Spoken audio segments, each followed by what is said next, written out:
Hello everybody, welcome back. Today I'm going to be doing just a quick profile of my branded deck post the ban list and obviously the release of Grass. Now, prior to the ban list, I was playing a lot of branded, playing a lot of 60 card branded without Grass, focusing specifically on a heavy bestial lineup and the card Etude of the Branded to turbo out synchro summons on the opponent's turn. And it obviously gives a little bit of a floodgate banish effect, which is okay. It comes up at times. But then with the release of the ban list, I decided to just change it up a little bit. I was also playing that variant because I was anticipating a Sanctifier ban. And so that's why I was kind of playing that and just getting some testing in with it before the ban list. Obviously without the Sanctifier ban, I've kind of just adapted the deck a little bit, incorporating Grass, and I've been really enjoying the play style of the deck. So I'll go through this fairly quickly. It's still branded at the end of the day, but playing 3 Albaz, playing 3 Cartesia, and playing 2 Quem. That hasn't changed, of course. The 3 Albion. Because we do get access to Grass, a lot of your grave effects or just cards that want to be in the graveyard, it becomes a lot better. To see them in the graveyard with Grass is great. So like Albion, Albaz, happy to see them. Like even getting a Cartesia in the graveyard is pretty good too.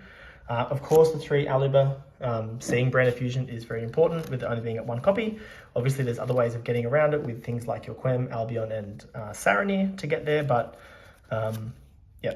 I'm then playing 2 Tragedy and 1 Mercuria. This should be the other way around. It should be like this, and 2 Mercuria, 1 Tragedy. I just don't have a second Mercuria. I'm just working on getting a second copy, but I'm just playing the 3 because I'm playing Allure of Darkness just to help see more engine cards in the deck, and just having cards that benefit when banished, which is the Mercury and the Tragedy.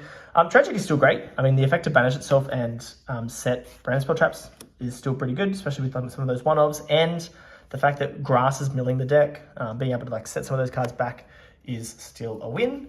And then we've got the Springens kit as well.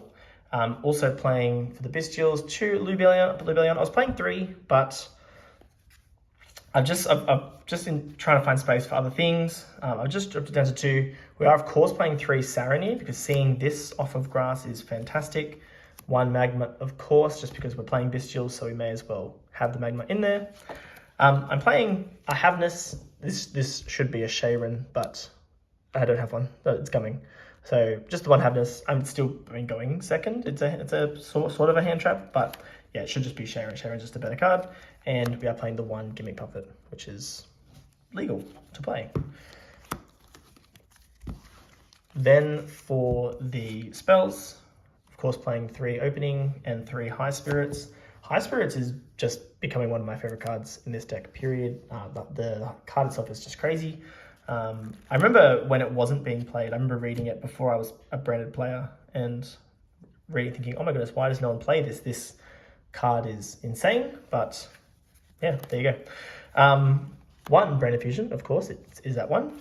Playing 1 branded in white, having just an additional search target that allows you to fusion summon, especially when you're flooding your graveyard through the Albions and Saranirs and things like that. So this is pretty good. You know, grass milling your deck, if you have access to white, you can just do pretty big fusion summons as well. Red as well, and Lost, just all good cards, of course. Then we're playing 3 Deployment, 3 Allure of Darkness, just to help see some of those engine and non-engine cards.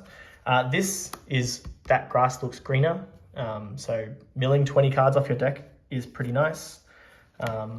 Playing Gold Sark and Foolish Burial. Obviously, we don't have heaps of triggers like, you know, milling 3 Wolfin Lightsworn or anything like that, but there's still so much you can mill that just provides advantage between milling.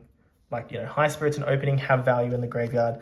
Milling the Puppet in the graveyard is really nice. Obviously, milling a Tier Name in the graveyard is really nice.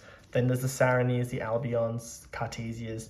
You just gain a lot of, you don't necessarily gain a lot of immediate advantage, but there's a lot that it allows you to set up in the graveyard. So Grass is just crazy. And then we're, of course, playing Retribution and Duplication, just as cards to help facilitate, obviously, hand traps with Duplication and just recursion with the Retribution.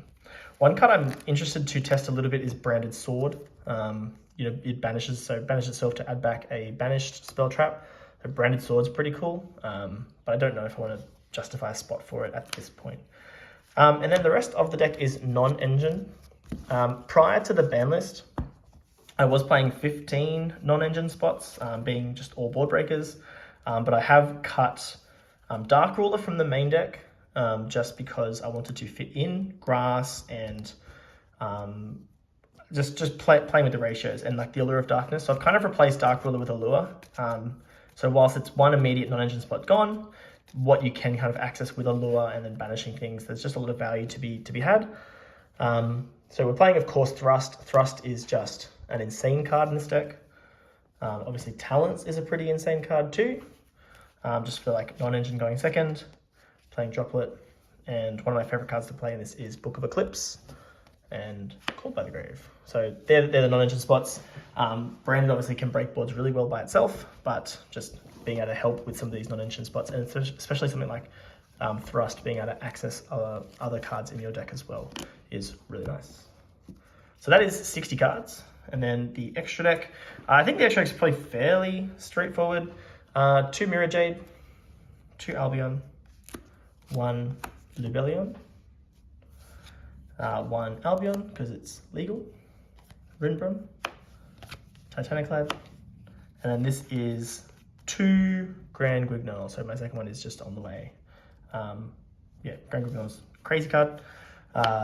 Queritus and Masquerade, so just something that you can fusion summon from the graveyard is really nice with like your tier names, but also just having access to it in time is pretty cool too. And then my 3 kind of generic fusions are Chimera, Furious, and Dragostapelia.